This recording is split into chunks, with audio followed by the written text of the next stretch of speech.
आप यहाँ पे देख सकते हो एक ब्लॉक जिसका मास 10 kg है, एक रफ हॉरिजॉन्टल सरफेस पे रखा हुआ है, और जो हॉरिजॉन्टल सरफेस है इसको एक्स वाई प्लेन हम लोग कह सकते हैं।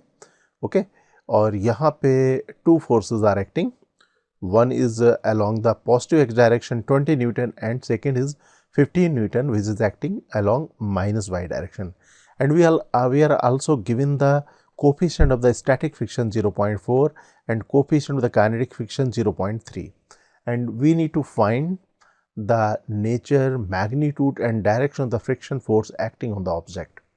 हमें यहाँ पे मैग्नीट्यूड, डायरेक्शन और उसका नेचर बतलाना है, स्टैटिक होगा या काइनेटिक होगा, उसकी मैग्नीट्यूड क्या होगी और कितने एंगल पे कहाँ पे एक्ट करेगा, ये हमें मालूम करना है। ओके, तो अब एनालाइज करने के लिए हमें इसका फ्री बॉडी डायग्राम ड्रॉ करना होगा, और फ्री बॉडी डायग्राम में इस टाइप के केसेस में हमें टू टाइप के फ्री बॉडी डायग्राम्स ड्रॉ करने होंगे। दो फ्री बॉडी डायग्राम हमें ड्रॉ करने पड़ सकते हैं, क्योंकि यहाँ पे फोर्स ये एक एक्स वाई प्लेन में लगा हुआ है, एक्स डायरेक्शन में 20 और माइनस वाई डायरेक्शन में 50 न्यूटन।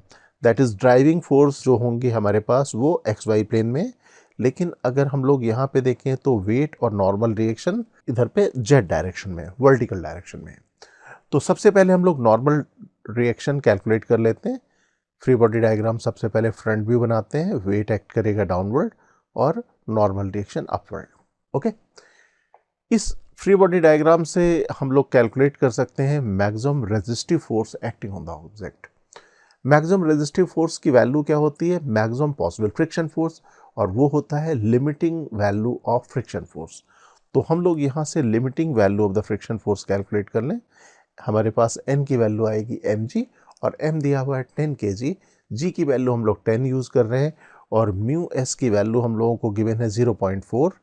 ओके, तो ये वैल्यू आ जाएगी हमारे पास 0.4 multiplied by 10 multiplied by 10, that is equal to 40 newton. तो हमारे पास यहाँ पे limiting value of the friction force या मैक्सिमम रेजिस्टिव फोर्स आ गया। अब हमें इसका ड्राइविंग फोर्स मालूम करना होगा। ड्राइविंग फोर्स सरफेस के पैरेलल होता है, जो सरफेस में ऑब्जेक्ट मूव कर सकता है उस सरफेस के पैरेलल। अब यहाँ पे जो फोर्सेस लग रहे हैं वो एक लग रहा है एक्स एक्सिस के अलोंग, दूसरा लग रहा है माइनस वाई एक्सिस के अलोंग। तो हमें यहाँ पे कैलकुलेट करना होगा पहले तो नेट ड्राइविंग फोर्स या net force acting on the object. तो इसके लिए फ्री बॉडी डायग्राम ड्रॉ कर लें। इसके लिए हम लोग टॉप व्यू हम लोग यूज़ करेंगे। टॉप व्यू में अगर हम लोग देखेंगे तो एक फोर्स तो लगेगा राइट वर्ड डायरेक्शन में 20 न्यूटन, और दूसरा फोर्स हमारे पास लगेगा माइनस वाई डायरेक्शन में 15 newton. These are the forces, ये ड्राइविंग फोर्सेस हैं। ये 90 डिग्री विद ईच अदर है, तो रिजल्टेंट भी कैलकुलेट हो सकता है पैरेललोग्राम लॉ से, और ये इसकी डायरेक्शन कुछ ऐसी आएगी। ओके, और हम लोग एज्यूम कर लेते हैं कि इसका रिजल्टेंट एक्स एक्सिस से थीटा डिग्री एंगल बना रहा है। थीटा डिग्री हम लोग कैलकुलेट कर लेंगे। तो सबसे पहले हम लोग एफ नेट कैलकुलेट करें। F net is equal to under root 20 square plus 15 square. Okay, तो net resultant driving force will be this one, और दिस इज 25 न्यूटन। तो अब ये 25 न्यूटन सरफेस के पैरेलल जो लग रहा है ये ड्राइविंग फोर्स होगा, और हम लोग यहाँ पे देख सकते हैं रेजिस्टिव फोर्स हम लोग पहले से कैलकुलेट कर चुके थे, that is equal to 40 newton. तो अब हम लोग यहाँ पे क्या कह सकते हैं कि net driving force is less than the maximum resistive force. अगर ये कंडीशन हमने अचीव कर ली है तो हम लोग क्या कहेंगे? Friction will be static nature. क्यों? जब कभी भी हमारे पास रेजिस्टिव फोर्स कम होता है ड्राइविंग फोर्स से, तो उस केस में हमारे पास फ्रिक्शन की वैल्यू स्टैटिक नेचर की होती है। ओके, आप देख सकते हो कि ये लिमिटिंग वैल्यू आई थी हमारे पास 40 न्यूटन, और ये हमारे पास है 25 न्यूटन। और हम लोगों को मालूम है कि जो फ्रिक्शन स्टैटिक नेचर का फ्रिक्शन होता है वो सेल्फ एडजस्टिंग होता है। दैट मीन्स कि अगर हम लोग यहाँ पे सेल्फ एडजस्टिंग देखें, स्टैटिक रखने के लिए हम लोग देख सकते हैं कि विद इन द लिमिट है, क्योंकि एफ लिमिटिंग की वैल्यू हमारे पास आ रही थी 40 और हमें ड्राइविंग फोर्स यहाँ पे मिल रहा है 25। That is friction is static nature, और उसकी वैल्यू हो जाएगी 25। ओके, सेल्फ एडजस्टिंग में 25 हो जाएगी। अब स्टैटिक नेचर का फ्रिक्शन हो गया, ये हमने एनालाइज कर लिया। अब हमारे पास लास्ट पार्ट इस क्वेश्चन का बचा, दैट इज डायरेक्शन। डायरेक्शन के लिए हम लोग देख सकते हैं कि ये जो रिजल्टेंट फोर्स है ये पॉजिटिव एक्स डायरेक्शन से थीटा डिग्री एंगल बना रहा है। तो direction of the static friction force जो होगा वो ड्राइविंग फोर्स या मोशन टेंडेंसी में लाने वाले फोर्स के जस्ट अपोजिट होगा।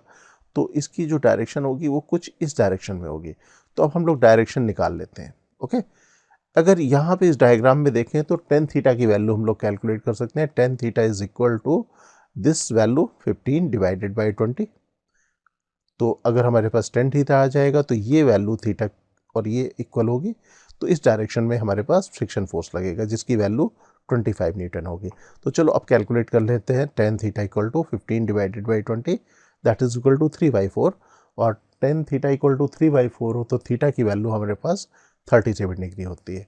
तो अब हमारे पास कंप्लीट आंसर होगा the friction nature is static, okay, and it is acting at angle 37 degree with respect to the negative X direction toward positive Y. तो ये हमारे पास direction of the friction force है। Okay, dear aspirants, Cengage India has launched the new edition of our JEE Advanced Physics books. Please visit www.cengage.co.in to buy a copy. You can also buy the books from Amazon or Flipkart.